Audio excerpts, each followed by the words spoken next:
Bueno, empezamos. Moi bons días. Rematado o Consello da Xunta de Galicia, como sempre, paso a darlles conta dos asuntos máis importantes que tratamos e acordamos. O primeiro ten que ver coas convocatorias que seguimos facendo en función das conversas cos diferentes colectivos afectados para axudar a reparar os danos causados polos incendios do Brao. Bueno, saben que temos prácticamente xa todas as convocatorias feitas, moitas delas xa resoltas na súa práctica totalidade, as que teñen que ver con vivenda especialmente. Moitos dos afectados xa teñen ingresados nas súas contas corrientes as correspondentes axudas e seguimos traballando para intentar colaborar, axudar a todos aqueles que sufriron danos. Quedaba, porque estábamos en conversas con eles, a algunha medida está arbitrada, pero quedaba a convocatoria para reparar os danos, os perxuicios que sufriu o sector turístico naquelas zonas afectadas pola vaga de incendios. Hai pouco tempo convocouse un bono cunha importante cofinanciación por parte da Xunta de Galicia para estimular as visitas ás zonas que foron danadas polos incendios e complementamos, ademais, con campañas de promoción específicas que están planificadas e que se irán lanzando de aquí en adiante e complementamos co que os aprobamos, que é unha liña de axudas para compensar a estes estabelecementos turísticos que sufriron cancelacións de reserva por mor dos incendios. E, por lo tanto, que faremos é unha comparación entre as facturacións acreditadas dos últimos anos, comparado coa facturación deste ano, e daremos axudas ata 2.500 euros, no máximo dos casos, para compensar a baixada por cancelación de reservas que poderan ter este ano en comparación cos anos anteriores. E, en principio, con esta convocatoria completamos a relación das axudas arbitradas pola Xunta de Galicia en relación á vaga de incendios. Poderán solicitarse a partir dentro de moi poucos días, a partir do 24 de outubro, unha vez pechado, insisto, as conversas co sector turístico desa zona e, polo tanto, volvemos a pedir a día de hoxe, siguen sin convocarse as axudas comprometidas polo Goberno Central, nin a primeira a día de hoxe. Outro acordo relacionado cos incendios, a proposta da Consellería de Facenda, hoxe aprobamos reorientar, como anunciei na comparecencia por mor da vaga de lumes que tiven no Parlamento, anunciei que íbamos a proceder a unha reprogramación de parte dos fondos europeos para adicalo á reconstrucción das zonas afectadas pola vaga de incendios forestais, unha reprogramación dos fondos FEDER, do Fondo Europeo de Desenvolvemento Regional, cando acontece un suceso como o da vaga de lumes, a normativa europea permite a reprogramación de parte destes fondos para colaborar na restitución dos danos. E, polo tanto, o que fixemos dentro da programación máis amplia é reprogramar 30 millóns de euros para adicalos a diferentes intervencións que buscan avanzar na recuperación das comarcas afectadas e mellorar a prevención. Por lo tanto, estes 30 millóns reprogramados vanse a dedicar a reconstruir infraestructuras públicas e ambientais danadas polos incendios. Nesta parte haberá vai dedicada a esa colaboración que temos cos concellos. Iremos asinando convenios para colaborar na restitución de bens municipais danados polos incendios, ser unha das liñas de axuda. Tamén sustituir equipamento que fora afectado ou danado polos incendios, motobombas, vehículos todoterreo, as reparacións que sexa necesario facer. E tamén, como anunciei no Parlamento, mellorar as bases aéreas que a Xunta ten espalladas polo territorio galego para combatir os lumes. Por tanto, imos a acondicionar o aeródromo de Antela, no Concello de Sandiás, construir a base aérea de Sete Coros, en Valga, e construir as infraestructuras para ampliar a base que temos no Campiño en Pontevedra e, polo tanto, mellorar, lograr esa potenciación dos medios aéreos de extinción de lumes a que me referín na comparecencia do Parlamento. Cambio de acordo de proposta da Consellería de Cultura. Hoxe fixemos un balance, ou coñecimos un balance presentado pola Consellería de Cultura respecto ao chamado voluntariado, o programa de voluntariado interxeracional, que busca mostrarlle, a través de experiencia de maiores de 55 anos, a xente máis nova, as oportunidades que ofrece o rural para establecer unha carreira profesional ou un medio de vida nos concellos pequenos. A Xunta destinou este ano a este programa de voluntariado interxeracional 455.000 euros, o que permitiu asesorar a xente nova na promoción de 26 proxectos. Por darles algún dato deste balance que coñeceu o Consello, o 70% dos participantes foron mulleres, tanto a xente nova que foi asesorada como as persoas que as asesoraban, e os eidos con maior número de proxectos foron o que ten que ver, lóxicamente estamos falando de concellos do medio rural, co agroalimentario, empresas agroalimentarias, iniciativas turísticas e tamén iniciativas empresariais para prestar servizos de acompañamento no fogar. Cambio de acordo de Consellería, proposta da Consellería de Mar, hoxe acordamos destinar en dúas actuacións 700.000 euros para mellorar os portos nas localidades de Cambados e de Fisterra. 400.000 euros en Cambados para rehabilitar a ponte de acceso á Illa das Goritas, que está dentro do recinto portuario de Cambados. O que se busca, sobre todo, é reparar zonas que ahora mesmo están bastante danadas pola corrosión. Imos destinar 400.000 euros. E, despois, 318.000, en total son algo máis de 700.000, para repoñer a cuberta e mellorar os departamentos que usan os pescadores en Fisterra para agardar os seus aparellos. Ahora mesmo hai moitas filtracións por humidade, zonas afectadas pola corrosión do ambiente mariño, todo iso vaise reparar con 318.000 euros. Outro acordo, a proposta da Consellería de Medio Ambiente, hoxe engadimos as actuacións que xa estaban en marcha para construir a estación de tratamento, para ampliar, a estación de tratamento de agua potable en Padrón. Orzamento inicial eran 10,8 millóns de euros e engadimos 1,2 millóns de euros máis, porque tras comenzar as obras houbo desprendementos de rochas polo terreno no que se estaba actuando. Hai que reforzar, estabilizar o terreo e, polo tanto, engadimos 1,2 millóns de euros para ampliar esta depuradora. Unha vez que este rematada a obra, vaise ampliar a capacidade de depuradora actual en un 40% e dá servicio a 9 concellos: Padrón, Dodro, Catoira, Valga, Ribeira, Pontecesures, Boiro, A Pobra e Rianxo. A proposta, a cambio de acordo, a proposta da Consellería de Facenda, hoxe coñecimos un informe que, demos visto bon informe, que aproba o investimento de 4,6 millóns de euros que este ano está dedicará hasta final de ano a Xunta de Galicia para proveer de servicios informáticos a 25 concellos, provelos sin custo para estes concellos. Destes 4,6 millóns de euros, o 40% é para suministrarlles ferramentas informáticas, pois, por exemplo, as que utilizan a maioría dos concellos para enviar notificacións online, para toda a xestión de subvencións e para interoperar con outras administracións de xeito digital. Outro 35% iría para servizos de ciberseguridade, que suministra de balde a Xunta de Galicia, e outro 25% é para o mantemento das redes CEMIT, que son esas aulas donde os cidadáns de alfabetización informática, sobre todo o foron no principio, e ahora para facer cursos de reciclaxe e formación, sobre todo para a xente de máis idade en materia de competencias digitais en moitos concellos rurais. Cambio de acordo, a proposta da Consellería de Política Social, hoxe demoslle o visto e prace a convocar axudas para que as escolas infantís de iniciativa social poidan ofertar os mesmos prezos que as familias cusos fillos están na rede de escolas infantís que teñen titularidade da Xunta de Galicia respecto ao comedor, teñan os mesmos precios en comedor que teñen as escolas que dependen da Xunta.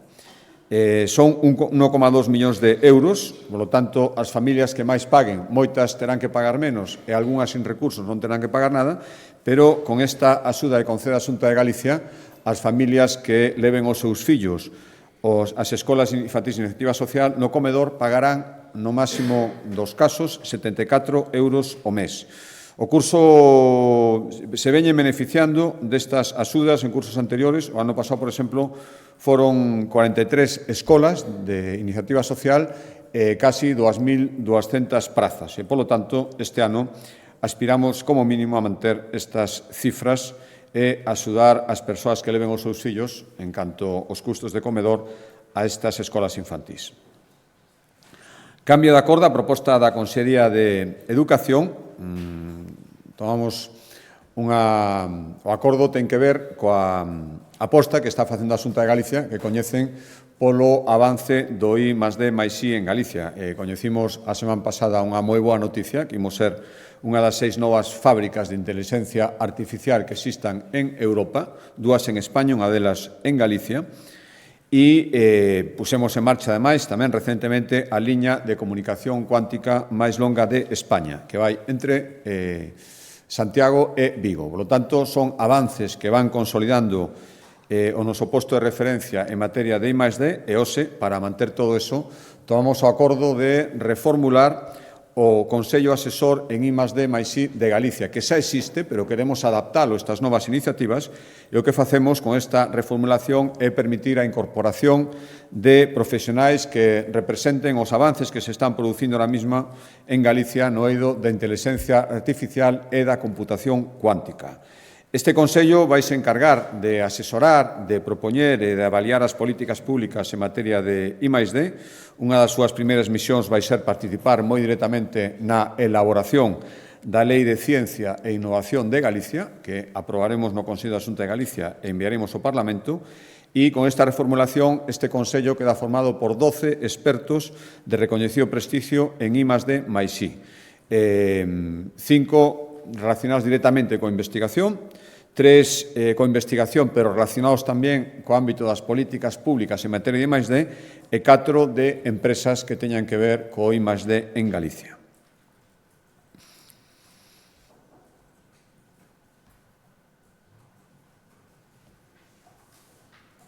A proposta, a cambio de acordo, a proposta da Consellería de Economía, hoxe acordamos, incrementando, ademais, nun 33%, convocar axudas para instalar, 33% respecto a convocatorias anteriores, axudas para colaborar na instalación de sistemas de enerxía solar en vivendas que se atopen en concellos rurais. 2 millóns de euros para seguir promocionando a reducción do consumo de enerxías fósiles. Ademais, prevemos con estes 2 millóns de euros mobilizar outros 4,5. E as achegas poden ser de ata 6.000 euros no caso de que a pida un particular e ata 25.000 si o pide unha agrupación de vivendas, aínda que sexa de particulares, pero pedilos agrupadamente. E estes apoios van a ser para instalar paneis de enerxía fotovoltaica, para instalar tamén sistemas, se xa están instalados, para monitorizar o consumo que se deriva deses paneis, e tamén para instalar sistemas de acumulación, baterías de litio, para entendernos. Cambio de acordo, a proposta da Consellería de Medio Rural, hoxe demoslle o visto bo a distribución definitiva das axudas para que está promovendo a Consellería de Medio Rural para a remuda xeracional no que se refire a posta a disposición destas persoas que van a sustituir, persoas xente nova, a instalacións rurais para que non pechen, para sustituir a persoas que xa abandonan a actividade. A parte de outras axudas que reciben, hai unha axuda específica que é a que hoxe coñecimos e aprobamos, que ten que ver coa posta a disposición destas persoas de un servizo de asesoramento personalizado durante os primeiros 3 anos. Pois, ben, este ano vanse beneficiar 544 novos agricultores e gandeiros que están nos programas de remuda xeracional, dos cales hai que decir que o 72% son menores de 40 anos e o resto superan esa idade. Recordarán que hai 2 anos abrimos a posibilidade de remuda xeracional, había un tope hasta 40 anos a xente de máis idade que ainda así quera facerse cargo dunha explotación que vai pechar por xubilación, normalmente das persoas que eran titulares. Bueno, pois van ser este ano 544 persoas as que se beneficien deste servizo de asesoramento personalizado durante os 3 primeiros anos da remuda.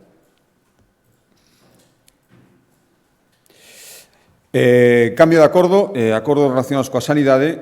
A Xunta de Galicia ten en marcha a chamada Estratexia Galega de Saúde 2030. na que unha das prioridades é seguir fomentando programas específicos dirixidos á saúde das mulleres, que teñen circunstancias sanitarias específicas que hai que ter en conta. Por exemplo, as mulleres teñen máis probabilidade de sufrir un ictus ao longo da súa vida e tamén teñen factores de risco específicos relacionados con patoloxías cardíacas.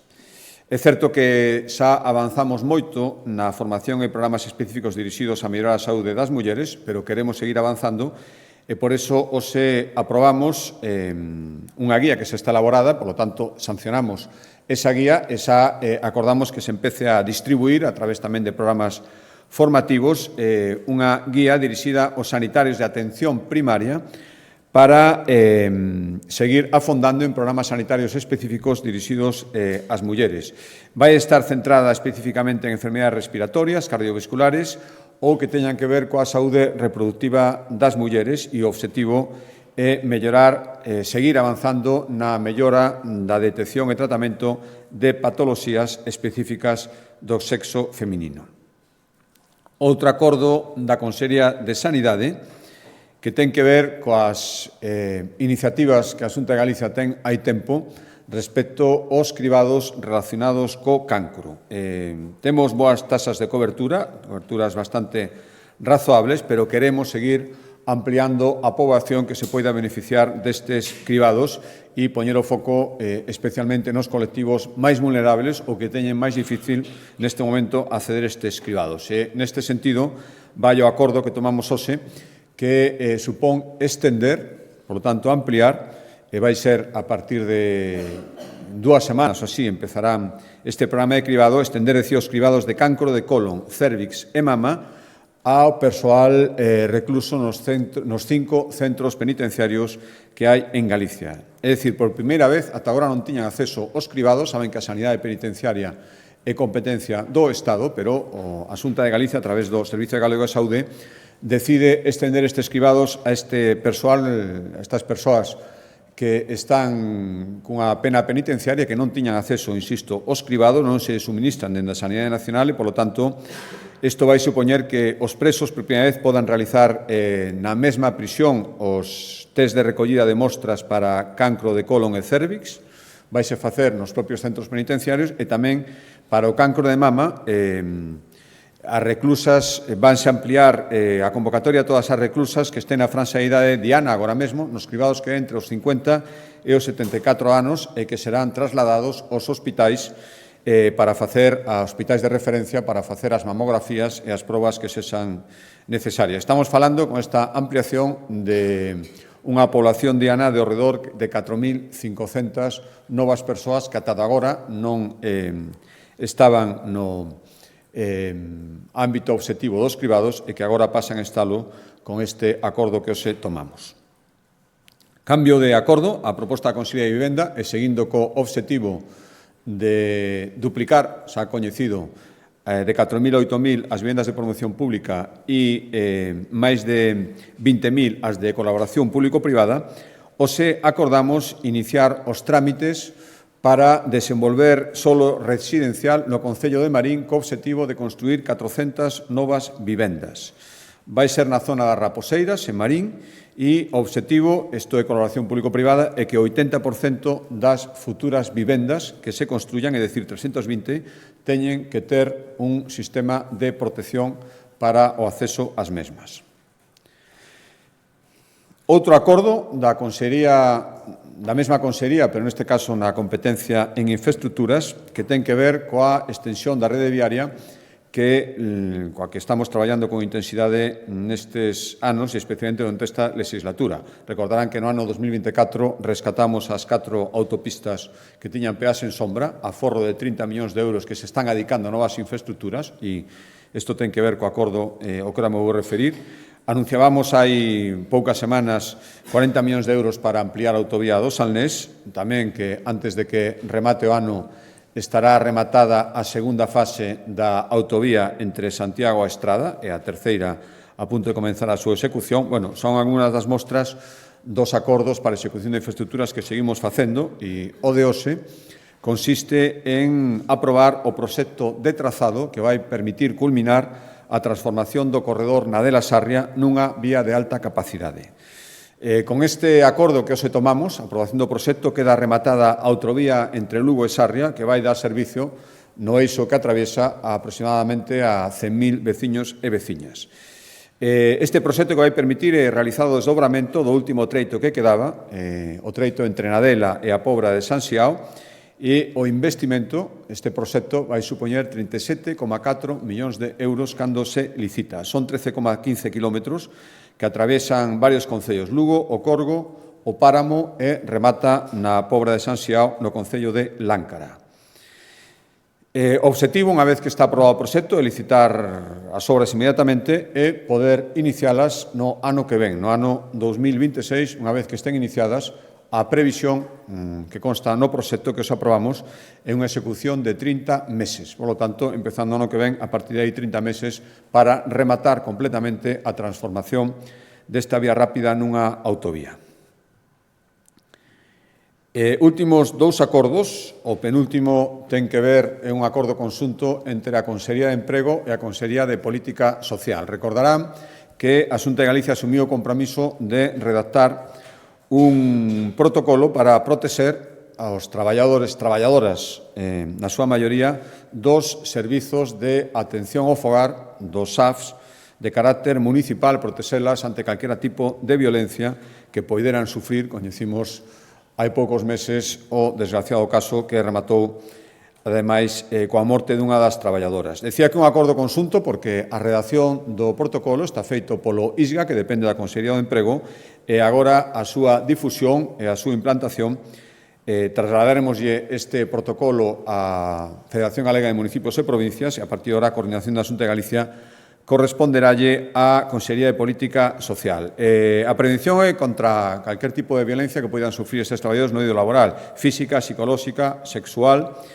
e ahora mesmo unha proposta, insisto, haremos traslado a CEGAN, cumprindo o noso compromiso, e traballaremos conjuntamente cos concellos, recordo que o SAF é un servicio de titularidade municipal, para implantalo. As medidas son, hai varias medidas, destacarlles as máis importantes, realizar unha avaliación dos riscos nos domicilios, en cada domicilio, especialmente en aqueles que poden ser máis conflictivos, prever, cando sexa necesario, acompañamento temporal da persoa que se desplace ao domicilio, do profesional do SAF, e registrar e dar seguimento a todos os incidentes que se produzan, por suposto. Son varias medidas máis, estas son as máis destacadas, e a partir de agora daremoslle traslado a CEGAN, cumprindo o noso compromiso para intentar implantalo canto antes. E o último acordo, que explicará máis polo miúdo a Consellería de Política Social, ten que ver coa necesidade de seguir avanzando para manter os bons datos que acabamos de coñecer. En Galicia acada unha importante melloría nos indicadores que miden a situación de vulnerabilidade dos galegos. Temos a taxa máis baixa de poboación en risco de pobreza e exclusión dende que existen rexistros, que dende o ano 2015. Estou falando da coñecida como taxa AROPE. A taxa AROPE 2024 é a máis baixa dende que empezou a rexistrarse, que hai prácticamente 10 anos. Temos a menor taxa de pobreza infantil de España e os fogares con carencias materiais severas reducirose case a metade, están por debaixo do 5%, 4,8%. Por suposto, son bons datos, pero queda moitísimo por facer. En ese sentido, hai o acordo que explicará agora a conselleira. Hoxe demoslle luz verde a que o concerto social para a xestión do programa básico, que se xestiona conjuntamente entre as comunidades autónomas e o Goberno central, hai unha serie de modificacións e de condicionantes que introducimos para a súa xestión, explicar ahora a conselleira, e o que queremos é dotalo da maior estabilidade e flexibilidade posible. Estamos falando dunha cantidade moi importante, 24 millóns de euros para os próximos 4 anos, e, por tanto, ten que seguir servindo, como a toda agora, para reducir as taxas de pobreza que existen en Galicia. Pero, para explicarlo máis polo miúdo, doi a palabra á conselleira.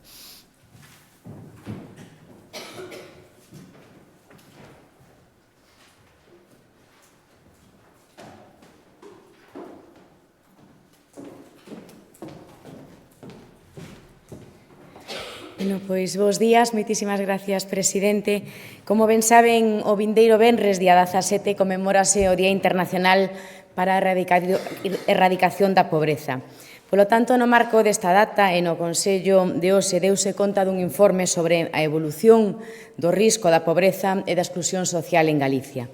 Este informe, polo tanto, analiza os resultados publicados polo Instituto Nacional de Estadística para a nosa comunidade nos últimos 6 exercicios, é dicir, entre o ano 2019 e o ano 2024. Estes datos reflexan unha importante melloría tanto nos indicadores que miden a situación de vulnerabilidade de todas as familias de Galicia. En primeiro lugar, no ano 2024, que é o último dato publicado, a taxa AROPE, esa é a taxa que analiza o risco de pobreza ou exclusión de todas as persoas e familias na nosa comunidade, foi do 18,8%, 7 puntos inferior por debaixo da media nacional. Este é, polo tanto, o valor máis baixo, como decía o presidente, dende que existen datos, dende o ano 2015, e só no último ano se reduciu esta taxa en 6,7 puntos. Polo tanto, este descenso permitiu que preto de 180.000 persoas sairan do risco de pobreza ou de exclusión social na nosa comunidade.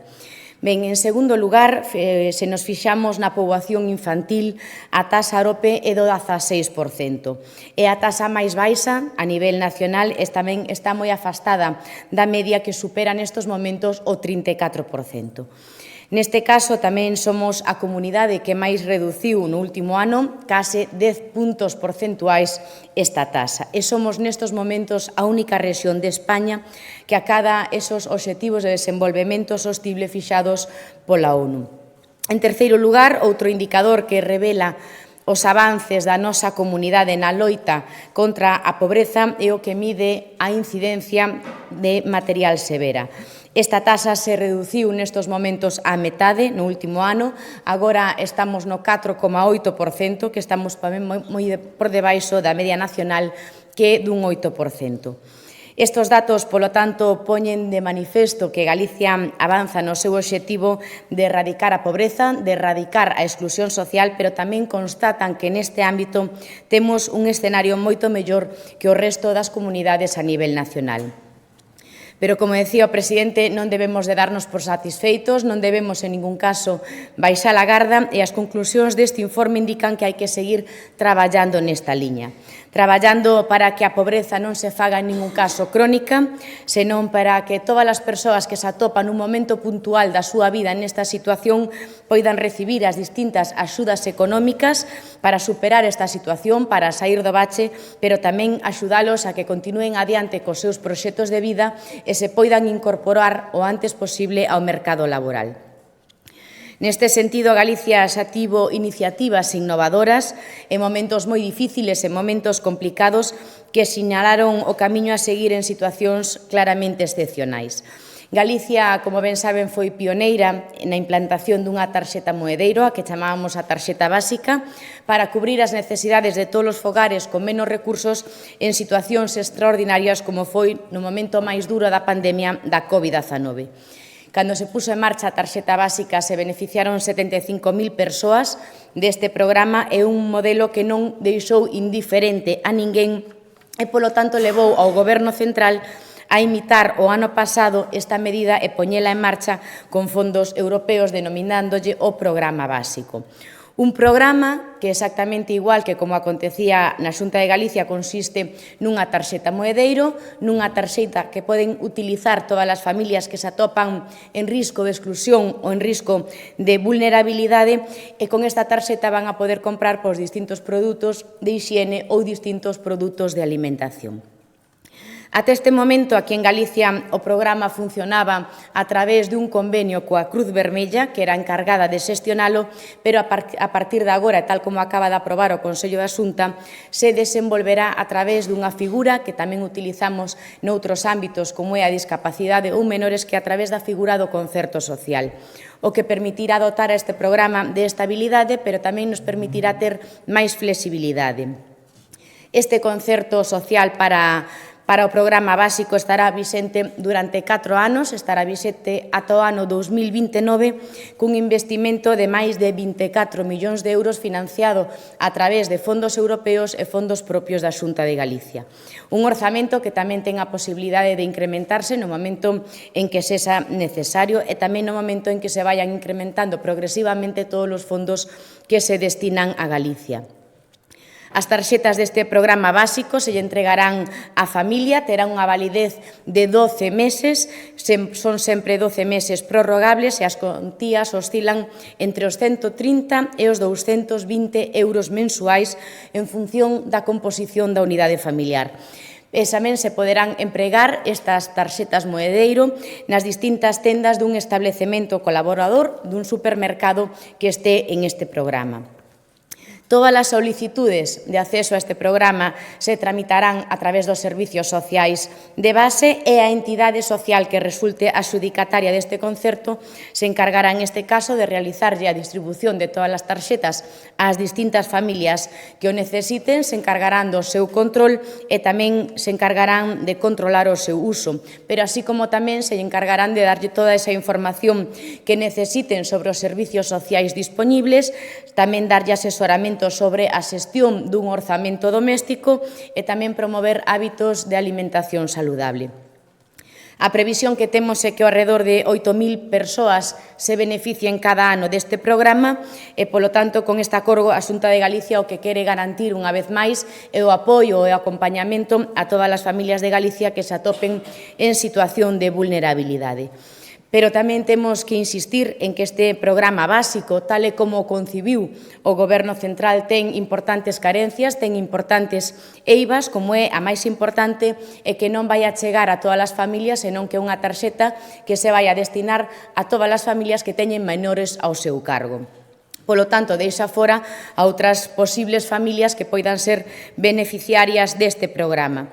En segundo lugar, é un programa que penaliza claramente o rural, porque non se vai a poder utilizar en todos os supermercados, senón que solamente se vai a poder utilizar nun supermercado que este, que resulte desa entidade social que xestionará este tipo de tarxeta.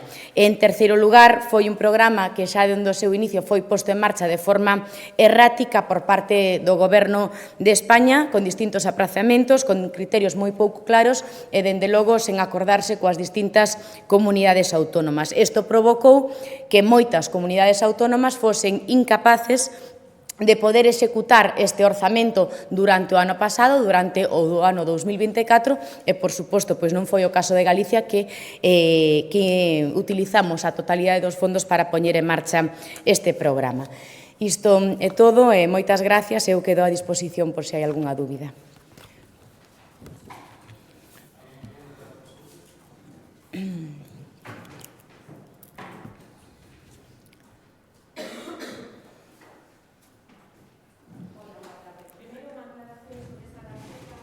Está en marcha ou vai se poñer en marcha cando sería? Esta tarxeta xa está en marcha, comezou a funcionar o ano pasado, no ano 2024, a través dun acordo, dun convenio coa Cruz Vermella, e agora o que se aproba é o concerto social para continuar xestionando esta tarxeta, pero xa hai beneficiarios desta tarxeta. Por outra parte, queríalle preguntar, porque coñecemos un informe da Inspección do Traballo que fala que hai risco para traballadores e usuarios das residencias nas que hai pacientes psiquiátricos. O seu departamento dixo que xa se tomaron medidas neste sentido, aínda que os sindicatos dicen que non as coñecen. O que lle quero preguntar é se dan por resolto este problema con esta situación. Gracias. Ben, pois, en primeiro lugar, con relación a todas as persoas que padecen saúde mental, por suposto que a Xunta de Galicia sempre estivo e sempre estará ao carón de todas estas persoas que padecen esta enfermidade, tamén dándolle, como é en algúns casos, esa atención residencial 24 horas ao día, pero para garantizar a tranquilidade e a seguridade de todos os traballadores nas distintas residencias, é certo que se están poñendo en marcha distintos programas de información a todos os traballadores das residencias, se está traballando a través das distintas unidades dos Sergas na formación de enfermeiras especializadas en saúde mental e, por suposto, en cada caso, velaremos pola seguridade de todos os profesionais, pero tamén para que todas as persoas que padecen unha enfermidade tan dura como é a enfermidade mental poidan dispoñer desa atención que necesitan 24 horas ao día. En calquera caso, tamén hai que continuar concienciando a sociedade e nunca estigmatizar a unha persoa que padece saúde mental porque o pode padecer calquera de nós.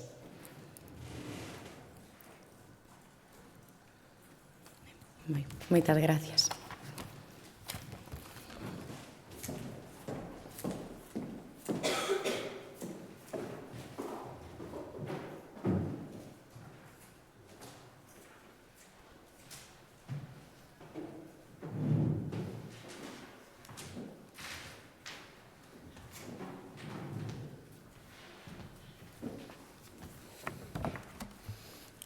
Bos días, presidente. Quería preguntarlle sobre o proxecto de orzamentos. O conselleiro de Facenda avanzaba a semana pasada que haberá novas rebaixas fiscais. Non sei se é un momento máis axeitado e pode producir unha quebra, unha falta de financiamento para dependencia ou sanidade que en vista de datos de listas de espera e demais necesitarían un reforzo. E quería preguntarlle tamén se cree que Isabel Díaz Ayuso debería modular a súa postura sobre o aborto para non prexudicar as aspiracións electorales do señor Feijóo e, en todo caso, que lle pareza que diga abertamente que vai incumprir a lei. Gracias. Sí, respecto á primeira pregunta, primeiro volvo a destacalo, porque, por desgracia, que debería ser normal non é normal en todas partes. Estamos vendo o que pasa tanto a nivel nacional como en algunhas comunidades autónomas. Galicia vai volver a aprobar os seus orzamentos. Está prácticamente pechado o acordo que tomará o Consello de Xunta de Galicia, que remitirá inmediatamente ao Parlamento para que antes do 31 de decembro estean aprobados e 1 de xaneiro Galicia volva a ter orzamentos, que é o que permite planificar e executar políticas públicas. Insisto moito nesta mensaxe porque, se non hai orzamentos, moitas cousas non se poden facer. Moitas as que vostede se refería, que é seguir traballando por os servicios públicos que proporcionan benestar a que máis o necesita. Porque isto é moi importante. Ter orzamentos é fundamental. E ter orzamentos permite tamén tomar decisións respecto á política fiscal. Eu dixen do principio que traballaríamos para manter as rebaixas fiscais que imos aprobando cada ano e que despois se van repetindo en anos sucesivos e que teñen un impacto no orzamento, e intentar arbitrar outras novas rebaixas fiscais, sempre con responsabilidades. E, dende logo, detectaramos que a decisión de implantar unha nova rebaixa fiscal iba a comprometer a prestación de servizos públicos de calidade, especialmente os máis importantes, os que máis impactan na población vulnerable, non o tomaríamos, pero, por tanto, isto, quero deixalo moi claro, que o temos. É moi fácil anunciar rebaixas fiscais sin ter en conta esta circunstancia, que estou de acordo en que hai que tela moi presente. E non a temos. Por lo tanto, os orzamentos deste ano iremoslos desgranando en días sucesivos, e, lóxicamente, os coñecerán o día que se aprobe. O agardo que esta mesma semana haxa un Consello de Xunta para poder aprobalos, un Consello de Xunta extraordinario. Manteñen todas, non subimos ningún imposto, iso tamén é un compromiso que adquirimos, ter unha política que permita non establecer novos impostos, nin subir os que hai, e, se pode ser, que haxa novas rebaixas fiscais. Por lo tanto, mantemos todas as rebaixas fiscais de anos anteriores. Este ano, por exemplo, vai impactar por primeira vez a desgravación que acordamos no tramo autonómico para a adquisición de material escolar para as familias e, polo tanto, os orzamentos deste ano xa teñen en conta esa desgravación que moitos miles de familias galegas van poder facer na adquisición do material escolar que fixeron o comenzo deste curso. E haberá novas rebaixas fiscais, as iremos explicando estes días para anunciarles algunhas. Estableceremos condicións máis ventasosas, dende o punto de vista fiscal, para que as persoas maiores, especialmente, que cedan bens a cambio de coidados para toda a súa vida, teñan unha repercusión fiscal o máis baixa posible, dende logo máis baixa que a que teñen agora. E tamén haberá exencións de tributación, por exemplo, as axudas que a día de hoxe a Xunta de Galicia, eu creo que seguimos sendo a única comunidade autónoma que está arbitrando axudas para os enfermos de ELA, ata 12.000 euros. Isto a toda agora tiña unha tributación fiscal. Estableremos a exención para que toda a axuda vaya íntegramente ás persoas enfermas de ELA, igual que solicitamos, pero non a día de hoxe, igual que a convocatoria de axuda respecto dos incendios non se produciu, tampouco os acordos para eximir da tributación polas axudas que se reciban non están arbitradas. Se non hai axudas, non hai sequera exencións fiscais. Por tanto, tomaremos as medidas para que as persoas que reciban axudas por incendios non teñan que tributar polo tanto, reciban axuda íntegramente. Estas son algunhas das rebaixas fiscais que arbitraremos nos orzamentos. Insisto, manter as que temos, non establecer nin subir impostos e seguir establecendo rebaixas fiscais. Eso sí, con sentidiño, digo que é moi fácil anunciar rebaixas, pero despois, efectivamente, teñen un impacto nos orzamentos e iso o temos moi en conta, compatibilizar as rebaixas fiscais co mantemento dos servizos públicos esenciais. Respecto á segunda pregunta, mire, isto é unha polémica, sen ninguna dúbida impulsada polo Goberno, polo Partido Socialista, para non falar das cousas que non lles interesa falar. Onte vimos un exemplo clarísimo na retirada precipitada e inédita do presidente do Goberno. Logo do acto no Palacio Real, evidentemente, non lles interesa falar, non lles interesa que lles pregunten por unha serie de cousas e lles interesa falar de outras. Por lo tanto, neste tipo de polémicas que non vou entrar, porque o resumo en moi poucas palabras. Galicia cumple a lei e a vai seguir cumplindo. E, polo tanto, a miña responsabilidade é falar do que se pode facer en Galicia, que creo que é o único que é posible que cumprir a lei. E Galicia está cumplindo a lei e vaina seguir cumplindo sen ninguna dúbida. Xa, do que fagan outros, teñen que opinar aqueles que toman esas decisións. Boa tarde, presidente. Dúas cuestións. A primeira sobre a moratoria a novas plantacións de eucalipto, que remata o próximo 31 de decembro.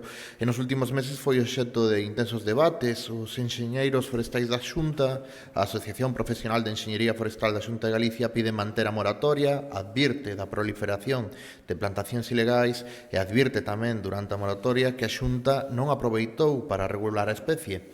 A pregunta, haberá outra moratoria ou segue considerando a Xunta de Galicia que as plantacións de eucalipto dan valor ao monte e, polo tanto, serven para tallar os lumes?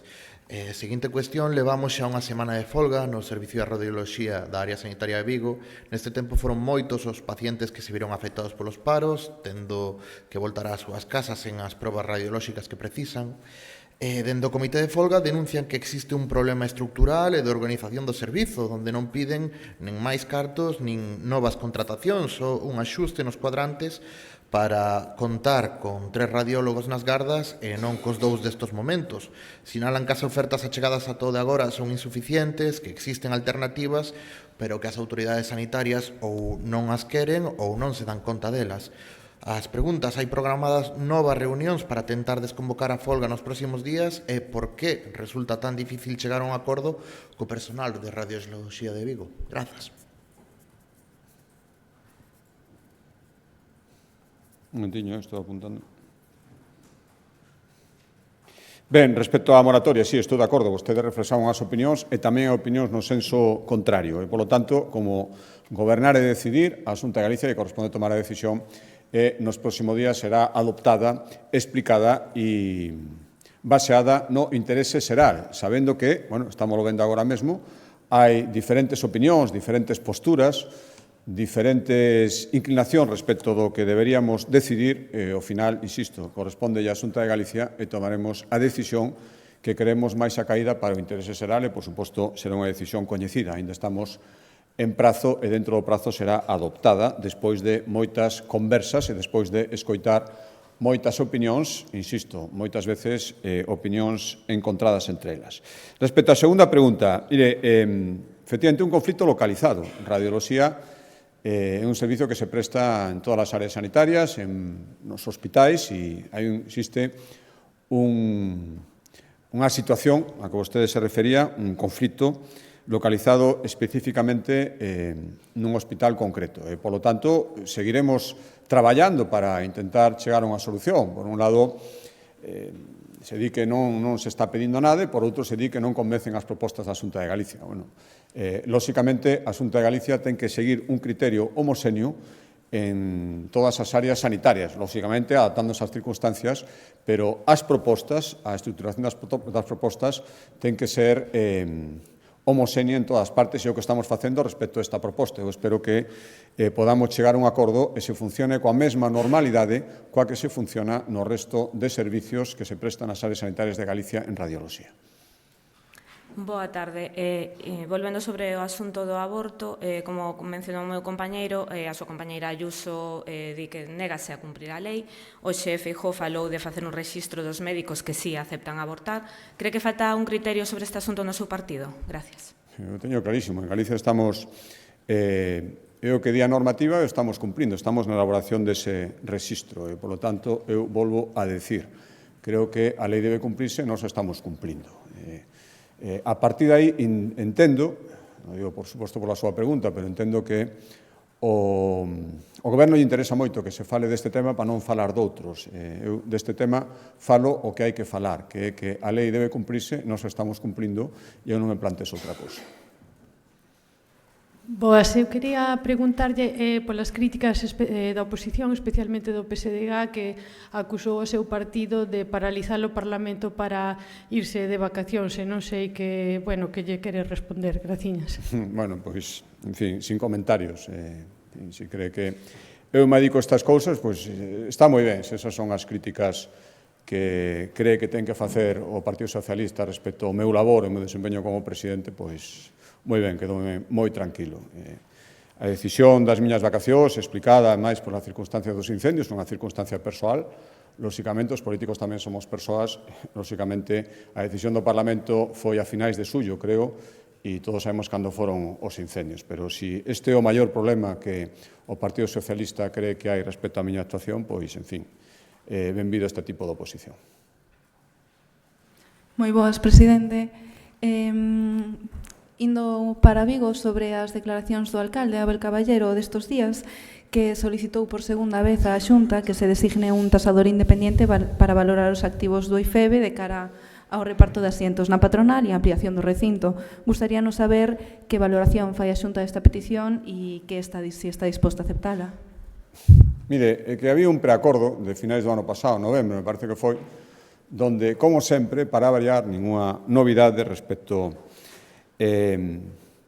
as decisións do señor Caballero quedou posposto, non valía, puseron unha condición máis, e, polo tanto, eu o que pido é que polémicas estériles que busquen as que queiran. Nos buscamos eficacia, chegar a acordos e que as cousas se fagan. Polo tanto, había unha proposta que parecía que estaba pechada e agora o Concello de Vigo, o alcalde máis ben se descolga con outra proposta nova. Supoño que para seguir adiando, para seguir, cando ve que se pode chegar a un acordo, sempre busca unha excusa para que isto non sexa realidade. Por tanto, nós non imos entrar nese xogo. Mire, esta mesma semana imos recibir da Fundación Amancio Ortega a quinta das 7 residencias que, despois de construírse, lle ceden a Xunta de Galicia, falo de residencias a terceira idade, para a súa xestión. Esta vai ser a quinta que se reciba. A maioría das xa recibidas xa están en funcionamento a piques de empezar a facelo. A de Ourense está a piques de rematar a súa construción moi avanzada. En Vigo non fomos capaces nin empezar. Por lo tanto, esta é a tónica diaria.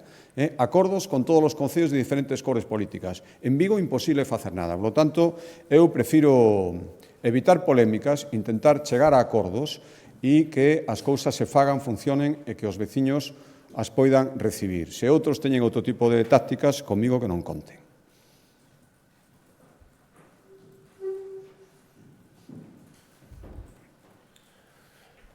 Sí, bos días. Bos días. Quería preguntar por unha nova praga que se está estendendo en Galicia. En principio, semella que non é tan virulenta como da vespa asiática, pero sí está causando numerosos inconvenientes e algúns expertos temen tamén que haxa problemas para as colleitas no futuro. Trátase da chincha marrón fedorenta.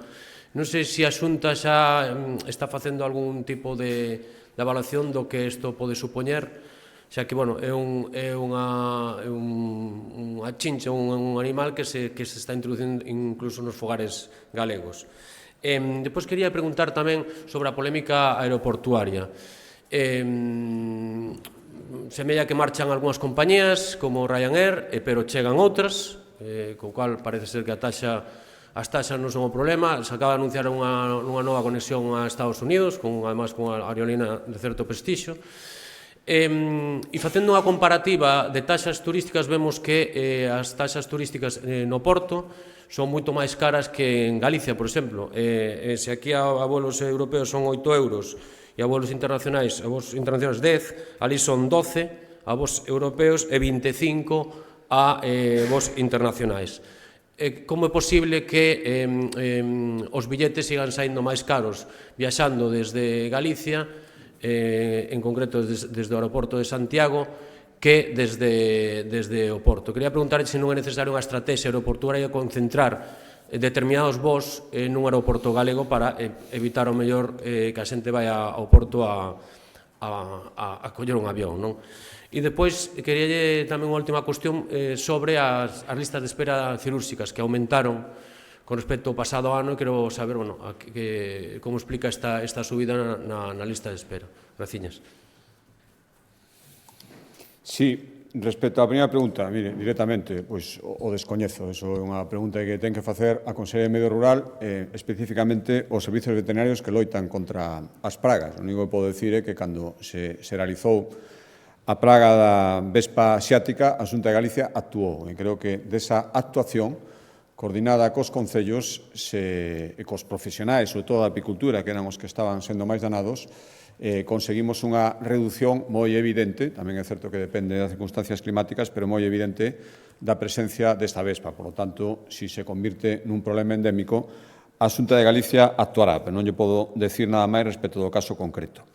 Respecto á segunda pregunta, vostede fai unha comparación con o Porto. Portugal ten 3 aeroportos, son os mesmos que existen en Galicia para 10 millóns de persoas.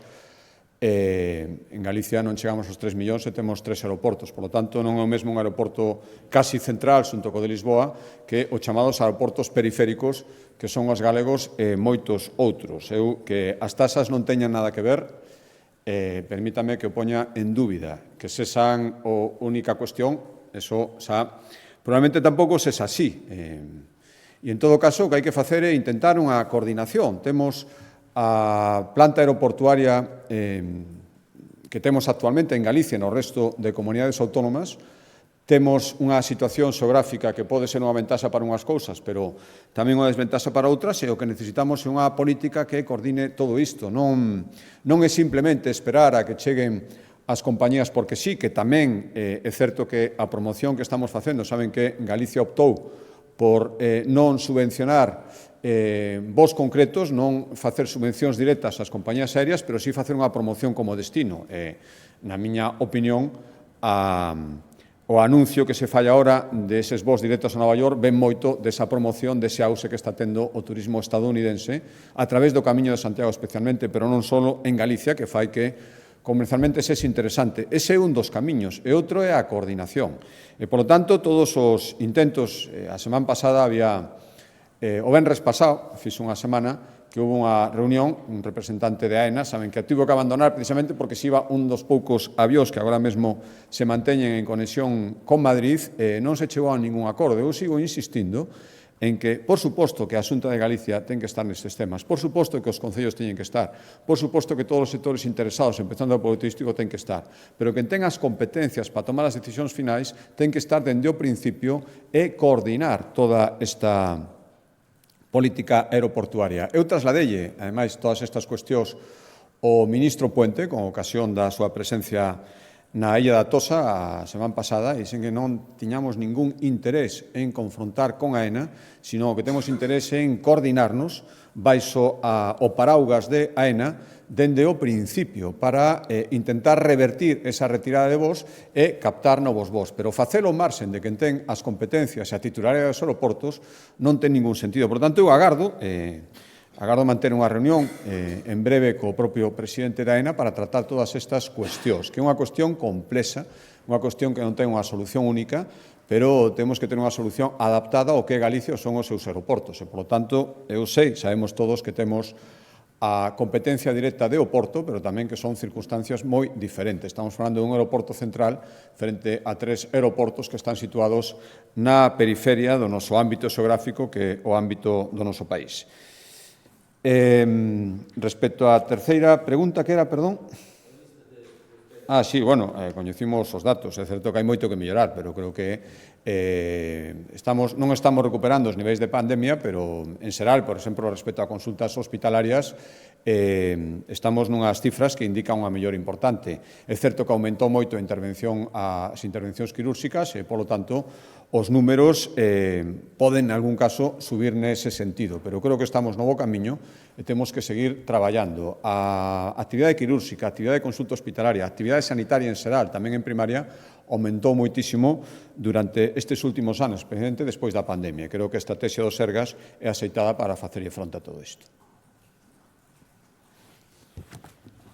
Moi ben, moitas gracias.